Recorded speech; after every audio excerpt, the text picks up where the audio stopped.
So you just got back from Singapore. It's kind of I cool. did. Yeah. I mean, that's Can you say a few words about that trip? that was exciting. I think there have been certain hubs for the APAC, Asia Pacific space for various industries, including chemical. And I mean, Singapore has been one. And I mean, Singapore is already always fascinating. In spite of being such a small place and not really having gigantic mines or oil reserves or any of the natural, it's it's the opposite of the curse of the natural resource. I don't think they have anything, but what they've built out there is incredible. So, and there are hubs like this. I see a lot of lending happen on the banking space. A lot of Asia Pacific heads of chemical companies, they're all located in Singapore. And places like India, of course, everyone's trying to learn a lot from success stories like Singapore. Everyone in Asia and trying to do the right things. But I think they've mastered it. It's incredible to see what they've achieved. Yeah, remember there's like some island that's just a plant, like a huge island that's pretty much just a plant. It's like three or four different industries combined.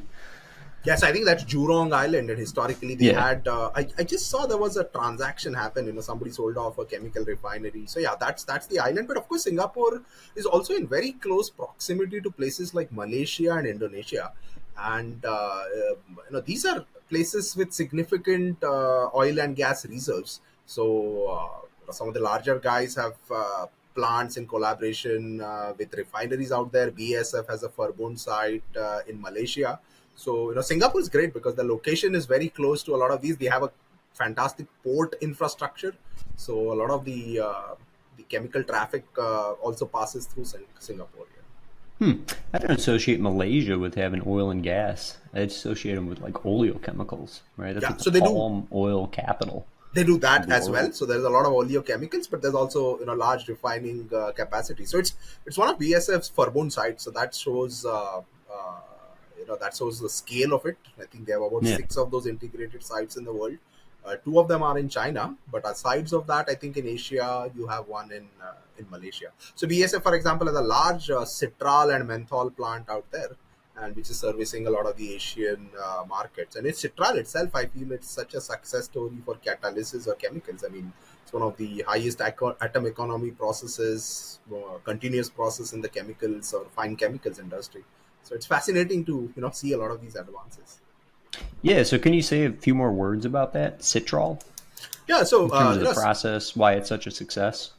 Because I'm personally citral. not familiar. Yeah, so citral is a specialty chemical. I don't know the global market. It's probably in terms of close to 100,000 tons or maybe a bit more. And it's a very versatile intermediate. So, you could use citral for a lot of the end products in the flavor and fragrance industry, but it also goes into things like vitamin E and a lot of other. It's a very versatile molecule. And there used to be processes for citral, synthetic ones for a long time. But then at some point of time, BSF came up with this continuous process, and it starts with, I believe, methanol and formaldehyde, or relatively basic feedstocks. And the beauty of the process is it's entirely continuous, a lot of heterogeneous catalysts, a lot of process intensification, fairly high Hmm? temperatures and pressures. But there are very few byproducts, right? So the atom economy of the process is very high. I think the only byproduct is water. They're not using any other protecting groups or reagents. And if you see the chemistry of citral or menthol, these are relatively complex. I mean, once you go into menthol, you actually have a chiral center, and there's a fantastic chiral catalyst involved in the process. So it's amazing that more and more we are making complex skeletons starting from relatively simple products using very high atom economy processes. So that's why I think citral and citral to menthol is a fascinating story, and especially menthol. I mean, it brings multiple options, right? You can get it from natural sources. You can also make it synthetically, and I see a lot of that playing out, right? The switch from synthetic to natural due to labeling concerns, other things. The percentage of sustainable carbon is a metric which I see a lot more people ask their supply chains, right? So where's your carbon coming from? Is it a fossil carbon, or do you have a source like the ones you mentioned in Malaysia? Can you start from an oleochemical, right? So then your carbon source itself is sustainable. So I think interesting things are playing out, and a lot of the end customers, for example, the automotive industry, there's a lot of demand for polymers which are made from sustainable biopolymers, right? Because then the carbon comes from some sustainable source, and that's going to modify the whole chemical industry. I think we're seeing a lot of polylactic acid plants and other plants like that. And I foresee more such biosourced chemical plants are going to come up. Yeah, and that's going to be a significant challenge. The golden age of catalysis, right? 70s and 80s. We were really blessed to have a feedstock, Hmm. oil and natural gas that's relatively stable in composition. Hmm. And then you go to something like a switchgrass derived polymer, you know, crop yield from plot to plot and year to year, and that composition fluctuates quite a bit. So It's now good you have that to you have mention switchgrass, because I think when we do the switch to biopolymers, especially for countries like India, when you switch to biological feedstocks, I think what we have to be careful about is not put additional pressures on the food sources, right? So whenever you yeah do something with sugarcane, etc., right, that's always the worry that you also have, more than a billion people out there, and as their standard of living increases, you have more pressures on the food supply chain. So the challenge always is, how do you go biological in the chemical feedstocks without competing with the food side of things? which is interesting because India doesn't have a lot of oil and gas, right? I Yeah, mean, most of your carbon feedstock comes from imports. that's Is right. there an And opportunity to move towards something more bio-based? I think so, and there is a lot of different directions. So India is making a couple of bets. So, for example, we do have a lot of biological feedstocks, so historically sugarcane or other crops, and so that's one bet. So we also have a lot of agricultural residues. So India is an agricultural country, but once the crops are done, we have a lot of residues, and there's ton of projects to figure out if you can gasify those or use other technologies, fermentations, in order to convert that into something else. Historically, molasses, fusel oil, those have always been a part of the spectrum. We also have some niche projects on the algal side, right? So algal biomass, we have a lot of sunlight, but can you grow it into algal biomass and process it into oils and other things? In terms of energy, India is making a big bet in terms of green hydrogen, right? Because we have a lot of sunlight. If you can get solar and then use that to split water and get hydrogen, that can be a great fuel source. And also, just replacing hydrogen across existing users is a bet.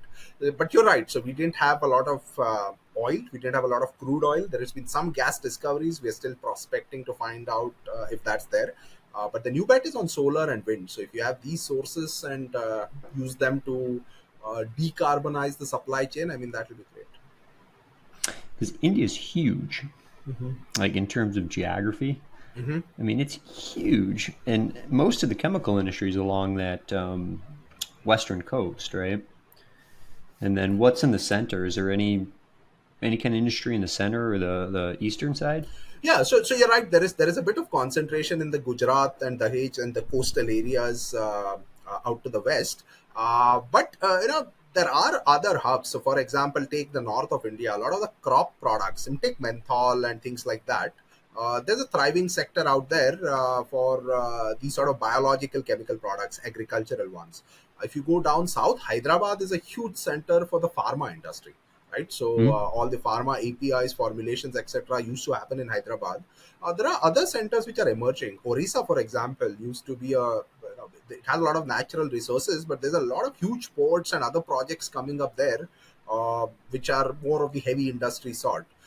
So I think there's a conscious effort by the government to develop these chemical zones. They call them PIRs, and so these are Hmm? hubs of the chemical industry where a lot of chemical factories come together, and then they can trade feedstocks and things like that. But right now, Gujarat, there are these industrial estates also in places like Maharashtra and other areas, but these are smaller than what has happened in Gujarat. So the development is spectacular, and sometimes it's because of some key tenants, right? So once you have a large refinery that Reliance has, or SR, like all of these things, then you get feedstocks that other guys want to use, and then they co-locate, next to each other. But there's also natural advantages, like if you're doing chlor-alkali, a lot of Gujarat, there's a chlor-alkali industry for caustic, etc. So they have to be close to the coast because of the salt inputs that they need. And Oh, once you set that up, you also get a lot of spare hydrogen, chlorine, and all that. So then there's an ecosystem of smaller companies which develops around it. So we see a lot of that happening in Gujarat. Have you ever visited one of those plants? Like, Yeah, you know how yeah, they make hydrochloric acid? right, right, right. I thought that process was amazing. Yeah, You know, and I you mean, basically got a giant Bunsen burner, and then but that instead of oxygen, you're burning chlorine. but that's a crucial part because when a developing country moves ahead, right, we have a lot of demand for caustic, Yeah, NaOH, but the demand for chlorine oftentimes doesn't match that, right? So if you had high value uses for chlorine, I mean that's an area that people are always brainstorming about. How do I use all my chlorine instead of having to burn it to hydrochloric acid, right? So that's yeah. We as an industry, chlorinated products just don't match the demand that we have for things like caustic. and it's such a shame too because chlorine's such a good oxidant. Yeah, yeah. But I mean, yeah, from the product point of view, I think we should search more products. People are always on the lookout for places you can use that chlorine because there's very little you can do with it. You can't vent it off. What do you do with the chlorine? So if you're Yeah, scaling up your caustic capacity, you better find a usage for the chlorine that you have. but the technology's there. I mean, there's many processes that exist and have been practiced for closed loop chlorides, right? So you basically recycle every chlorine molecule, and So there's the an technology's come a opportunity, long way. there's an opportunity like that, right, for people who have the technology for chlorinated products or using chlorine, and then talking to the chloralkali guys in this region and figuring out if there can be joint ventures there. I think that's an opportunity. Yeah, I mean, we've been trying to do methane activation for years, right? Mm-hmm. Partial oxidation of methane. And it's up there with Fischer tropes and a couple other big ones. Right, And right. I think there's opportunities to look at using, chlorine as the oxidant, Mm-hmm. provided you can recycle and Mm-hmm. safely contain every chloride molecule. So that's again a scale issue I see, Ben, because a lot of this research, say methane activation, happens with government funding or in the large industries and things like that. Whereas the guys who need to exploit it, right, the guy with the chlorine excess is a relatively smaller guy who probably doesn't have the research budget to enter into that kind of research. But once there's a breakthrough, bringing it from the large guy or the university or national lab that developed it to one of these smaller users, I think there's a lot of friction down that purely logistical pipeline, and I think players like Applied Cat can do a lot there. Yeah, a lot of it's just pushback. I mean, chlorides are kind of in the category of ethyl methyl nasty, Mm-hmm. right? They're hard to handle. There's this Sure, persona around them. sure. So I think you got to change perception a little bit in terms of, yeah, we can use this molecule, we can use it safely, Mm-hmm. and here's all the great benefits, Of right? course. Just from an energy perspective, if you can do your oxidation at, 100 C instead of 800 C, partial Mm-hmm. oxidation of methane, that's huge in terms of green sustainability. So You're it's right. really You're right. looking at the picture from a holistic view and saying, what is the best sustainable solution? We talked a little bit about challenges to the field of catalysis, and I think that's up there, in that realm.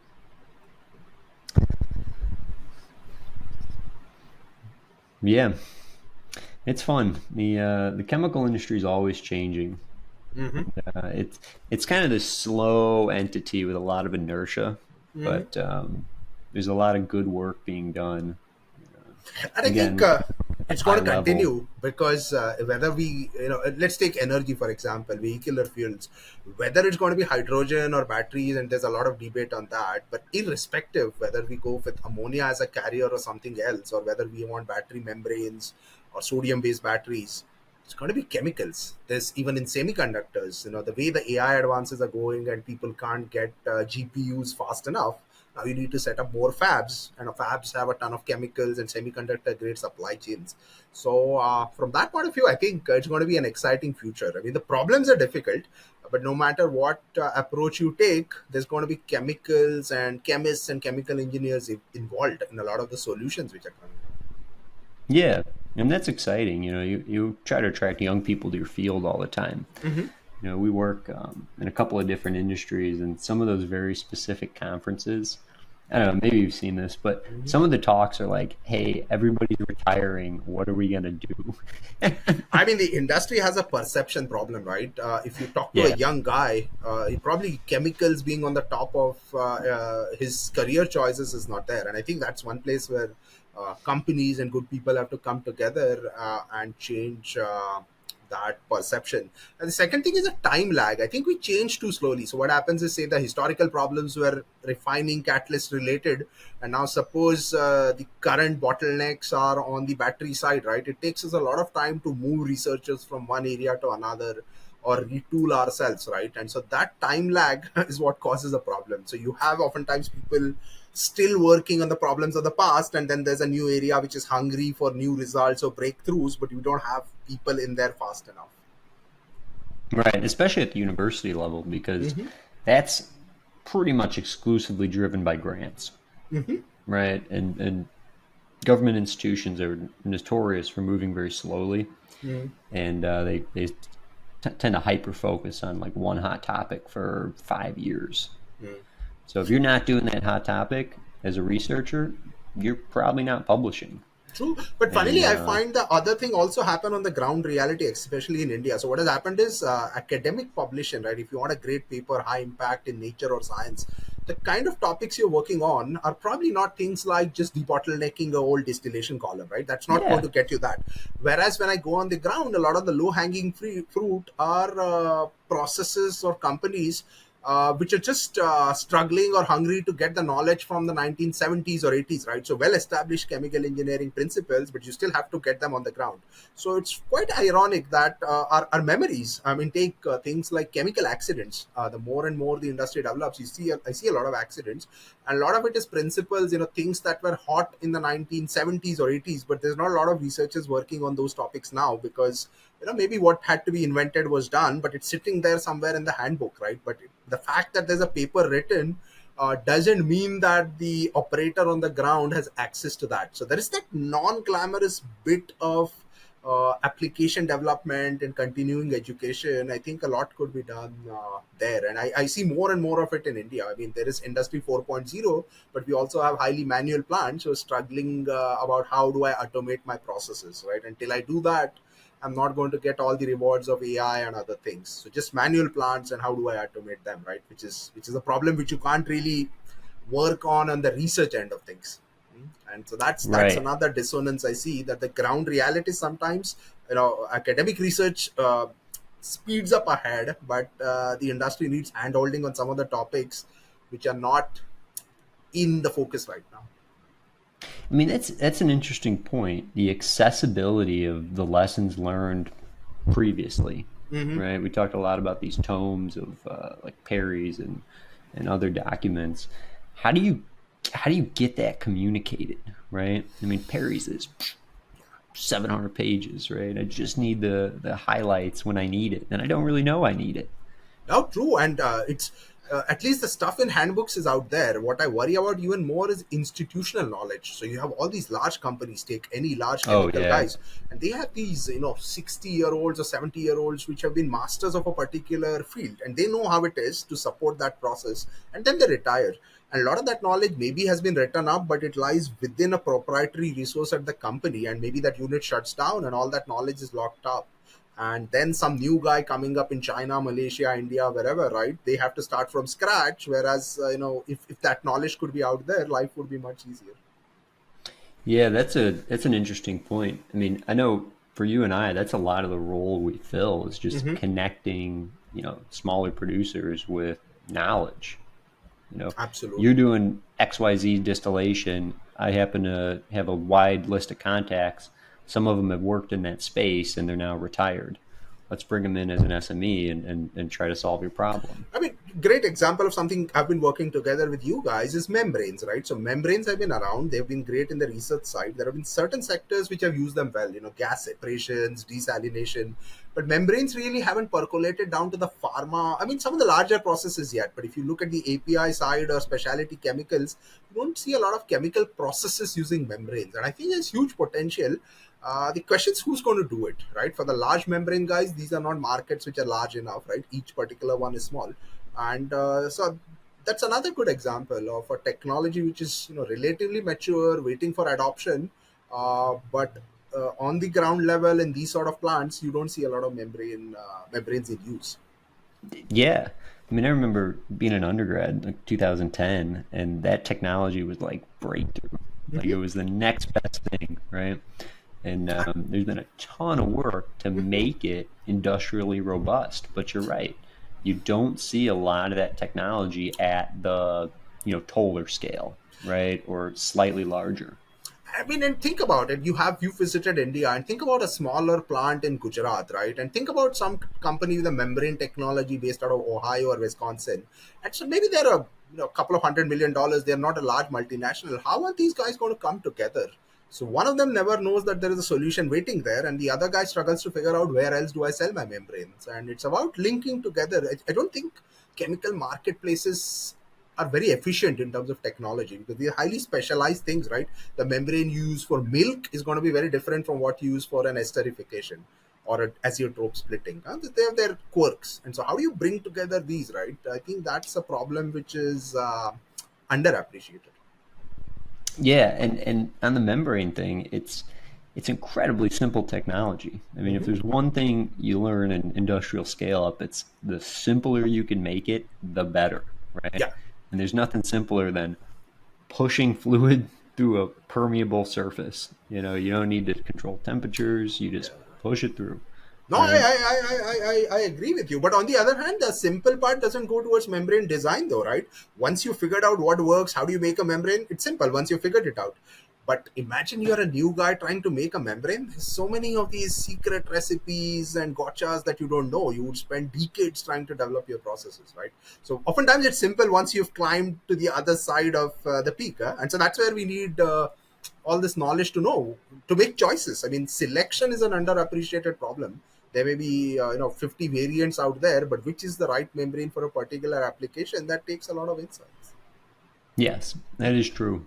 Once you get over that initial hurdle, It it's pretty seems. much fix it and forget it. Anyways, we're coming up on an hour here. I know you're very busy. I'm very busy. So you want to just transition to a couple of quick fire questions? It's kind of a fun segment. Or Sure. fire off a couple things. You Sure. just come first thing that comes to mind, Hmm.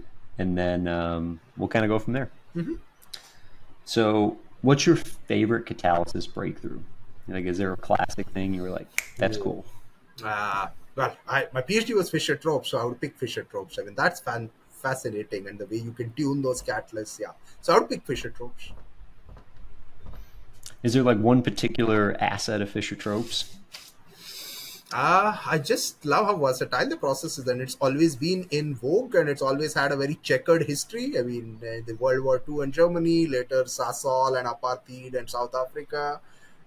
So it's a lot of social dimensions to Fisher tropes. Huh? People have been doing it when things have been hard for some reason, whether it's a war, um, a boycott, something like that. And now you have it for green reasons, right? Oil to chemicals, a lot of other things happening. So it's been around for a long time, and there is so many dimensions to it. And at the end, a lot of catalyst is iron, right?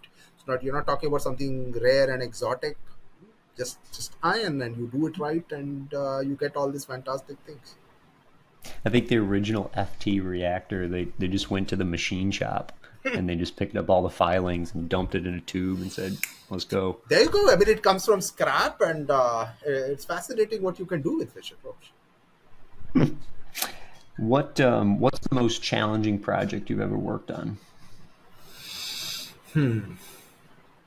So there was an accident investigation I did, and I wouldn't name the companies, but it was in the midst of COVID, and what made it challenging was also having had to do it while there was a lockdown. We had a pretty strict lockdown here in India, and just the sheer logistic challenges in thinking out of the box. How do you do this in times that the world has never thought of before? So that was a pretty challenging thing. And accident investigations are always hard because, of course, sometimes there's a loss of life, and you think of all that.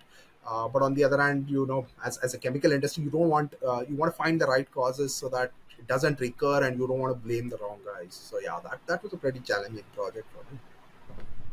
Yeah, I could imagine trying to get information, right? Hmm. Not being able to travel. No, Very challenging. yeah. So that was the challenging one.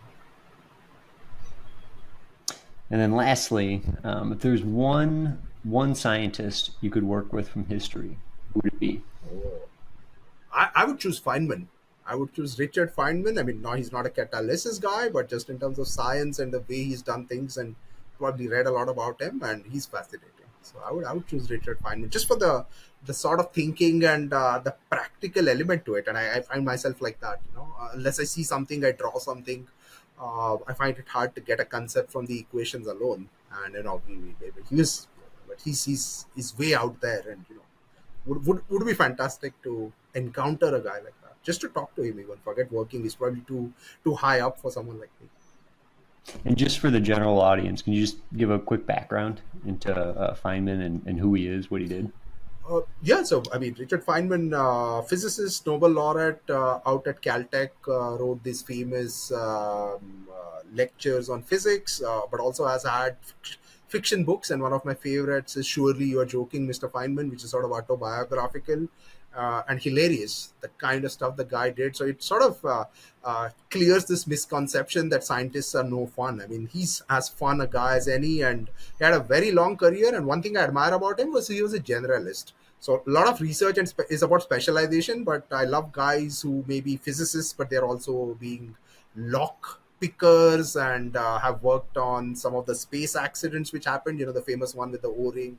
I think it was the Columbia or the Challenger disaster, and he was on one of those committees. So that's what I admire about Feynman. And great guy. He was, of course, the Manhattan Project, and he was featured in the Oppenheimer movie and a lot of that stuff. So yeah, Feynman. He's it's probably my model because he's just so fantastically a high achiever, and I've never encountered anyone even close to Feynman. That's a very diverse resume. Mm-hmm. Manhattan Project to the Challenger, I mean, right? it's unbelievable. If you didn't know it was real, you would think this was made up. I mean, but the guy's life is like that. Well, excellent. Thank you. I think this was fun. Thanks, Ben. Enjoyed the conversation. I think we drifted a lot beyond catalysis, but I hope you and the listeners will like it. We'd love to have you back. We'll do a part Thank two you. sometime in the future. Thanks, Ben.